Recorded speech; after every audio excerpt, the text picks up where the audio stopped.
नमस्कार अनि स्वागत छ तपाईहरुलाई मेरो यो अर्को नयाँ मिनी भ्लगमा। आज चाहिँ म रक्तदानको लागि टुकिनम डोनर सेन्टरमा जाँदै छु। अब बस पनि आइसक्यो। बसमा चाहिँ अब ट्याप गरेर चाहिँ उतातिर जाने हो। बस चाहिँ पुरै खाली खाली नै छ अनि बाहिरको मौसम पनि घाम लाग्ला जस्तो छ है त। मलाई चाहिँ यहाँ टुकिनमको सेन्टर चाहिँ नजिक पर्ने भएकोले म चाहिँ टुकिनम सेन्टरमा जाँदै छु। यदि तपाईहरुलाई पनि रक्तदान गरौँ भन्ने इच्छा छ भने अथवा शरीरले साथ दिन्छ भने तपाईहरु पनि गर्न सक्नुहुन्छ। त्यसको लागि चाहिँ तपाईहरु एनएचएसमा रजिस्टर हुनुहुन्छ भने गिभ ब्लड भन्ने एप छ। एनएचएसको आइडीबाटै खुल्छ अनि आफूलाई पाइप पर्ने दिन चाहिँ एपोइन्टमेन्ट बुक गरेर चाहिँ रक्तदान गर्न सक्नुहुन्छ। म चाहिँ एप चलाउँछु, त्यही भएर एपबाटै एपोइन्टमेन्ट बुक गरेको थिएँ। अनि म चाहिँ अहिले यहाँ आइसकेको छु यो रेगल हाउस नेर।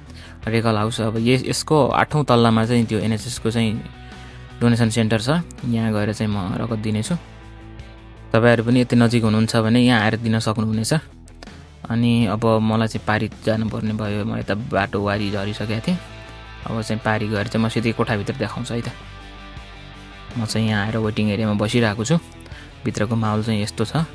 अनि चाहिँ मलाई चाहिँ एकजनाले त्यहाँ रिसेप्सनमा चाहिँ तपाईले फर्म भर्नुपर्छ भनेर चाहिँ फर्म सम दिनुभयो। फर्म सम भरे अनि डकुमेन्टेसनहरु पनि हेरे। यो पनि हेर्नुस् भन्दै थियो अनि त्यो पनि हेरे अनि सिग्नेचर गरेर टक्क चाहिँ अनि चाहिँ रिसेप्सनमा फेरि पुनः बुझाइसकेपछि केही समयपछि उहाँहरुले चाहिँ ल सुरु भयो त भनेर चाहिँ लैसक्नुभयो मलाई। यसरी चाहिँ सुई रोपेर है त। अनि चाहिँ दिए। लगभग 5 मिनेट जतिमा त्यो ब्याग चाहिँ फुल भइरहेको थियो। अनि आफूलाई पनि भनौं न कस्तो नर्भस फिल भएको थियो। तर त्यस्तो केही लागेन भनौं न। नेपालमा पनि म गरिरहेको थिएँ नि त, त्यही भएर चाहिँ खासै केही समस्या भएन है त।